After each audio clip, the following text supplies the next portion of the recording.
मेरठ में बीजेपी पार्षद की ड्राइवर की पत्नी से गैंगरेप का मामला सामने आया। महिला पति से झगड़े के बाद घर से निकल गई। आरोप है कि रास्ते में 3 युवक लिफ्ट देने के बहाने उसे कमरे में ले गए, वहां हाथ पैर बांधकर दरिंदगी की। इसके बाद आरोपी उसे रेलवे हॉल्ट के पास छोड़कर फरार हो गए।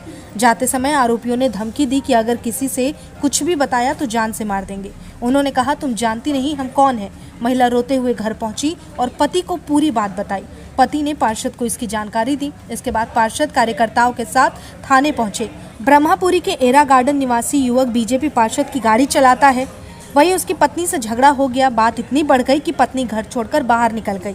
युवक ने आवाज देकर उसे बुलाया, लेकिन वो नहीं मानी और आगे निकल गई। रात में भटकते भटकते वो लिसाड़ी गेट के समर गार्डन पहुंची, जहां उसे 3 युवक मिले और उन्होंने उससे पूछा, कहाँ जाना है, चलो छोड़ देते हैं। पहले तो महिला ने मना किया, लेकिन युवकों ने कहा कि इतनी रात को घूमना ठीक नहीं है, हम आपको घर छोड़ देंगे।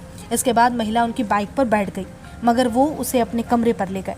पुलिस ने पहले रिपोर्ट दर्ज नहीं की, लेकिन हंगामे के बाद FIR दर्ज कर ली गई। तीनों आरोपियों को गिरफ्तार कर लिया गया है। वहीं मुकदमा दर्ज किया गया। मामला लिसाड़ी थाना क्षेत्र का है और घटना बुधवार रात की बताई जा रही है। पीड़िता की शिकायत के बाद अगले दिन FIR दर्ज की गई। पीड़िता ने बताया कि पति से विवाद के बाद वो घर से निकली थी और लिसाड़ी गेट के समर गार्डन के पास 3 युवकों ने उसे घर छोड़ने का झांसा दिया और बाइक पर बिठाकर अपने कमरे पर ले गए। वहां उसके साथ गैंगरेप किया और धमकी दी कि शिकायत करने पर जान से मार दिया जाएगा। थाना प्रभारी कृष्ण कुमार ने बताया कि सूचना मिलते ही पुलिस ने तत्काल कार्रवाई की और आरोपियों को गिरफ्तार किया। उन्होंने FIR दर्ज न करने के आरोप को खारिज करते हुए कहा कि पुलिस ने तुरंत एक्शन लिया और मामले की जांच फिलहाल जारी है। आज कुछ स्थानीय कार्यकर्ता द्वारा बताया गया कि एक राशिद नाम का जो हमारा कार्यकर्ता है, हमारे स्थानीय पार्षद हैं अरुण मछली जी मेरे साथ खड़े हैं, इनसे मेरी बात हुई तो पता चला कि कोई राशिद नाम के व्यक्ति, हमारा भाजपा कार्यकर्ता, उसकी पत्नी के साथ गैंगरेप की घटना हुई है। और उसके बाद जब पुलिस को, प्रशासन को सूचना दी गई तो पुलिस द्वारा जो चौकी इंचार्ज थे उनके द्वारा सहयोग न करके और उनसे बदतमीजी करी गई, जिसके लिए हम यहाँ बात करने आए। तो यहाँ हमें पता चला कि सारी घटना जो महिला है वो ऑन द स्पॉट लेकर भी गई, जिस स्थान पर उसने घटना बताई कि ऐसा ऐसा हुआ है, और सब जगह उन्होंने दिखाया, CCTV कैमरे यहाँ लग रहे हैं, आप मेरा देख सकते हैं फुटेज भी, क्योंकि वहाँ पर सब कुछ अवेलेबल था।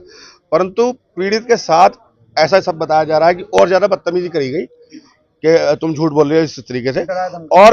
और जब उन पे बात करी गई तो कृष्ण कुमार जी ने उल्टा गलत लहजे में बात करते हुए कुछ अपशब्द भाजपा कार्यकर्ताओं के लिए बोले, जो हमें बिल्कुल संतोष नहीं है, जिसके लिए हम यहाँ पर आए और हमने उनसे बात करी कि आपने इस तरीके से एक पीड़ित का तो साथ दिया ही नहीं, और जो उसके लिए पैरवी कर रहा है, माननीय मुख्यमंत्री योगी आदित्यनाथ जी के द्वारा जो एक संदेश दिया जाता है, जो हम महिला सुरक्षा की तरफ चल रहे हैं, उसका तो उल्लंघन आप कर ही रहे हैं, साथ साथ भाजपा कार्यकर्ताओं को भी आप डिमोरलाइज कर रहे हैं। तो उसके बाद हमारी थाना इंचार्ज जी से बात हुई और उन्होंने आश्वासन दिया कि इसकी पुनरावृत्ति नहीं होगी, और जो संबंधित अधिकारी है उन्होंने पब्लिक के सामने माफी मांगी। और अब एक बार को पटाक्षेप हो गया, लेकिन हम अब भी कहेंगे पुलिस से कि जो भी पीड़ित के साथ हुआ है, जैसी भी घटना है, उसका खुलासा होना चाहिए और उसी आधार पर उसका कार्रवाई होनी चाहिए। थाना लिसाड़ी गेट क्षेत्र को एक तहरीर प्राप्त हुई, जिसमें महिला द्वारा बताया गया कि कुछ दिन पहले उनकी अपने पति से बात करने की कहासुनी हो गई थी, जिसके बाद वो घर छोड़ के चली गई थी। उनको रास्ते में किसी युवक द्वारा लिफ्ट दिया गया और जिसने उनके साथ गलत काम किया गया। मामले की गंभीरता को देखते हुए पुलिस द्वारा सुसंगत धाराओं में उस व्यक्ति के खिलाफ मुकदमा पंजीकृत किया गया है। उस व्यक्ति को भी गिरफ्तार कर लिया गया है। महिला के बयान नोट कराए जा रहे हैं और इसमें आवश्यक कार्रवाई की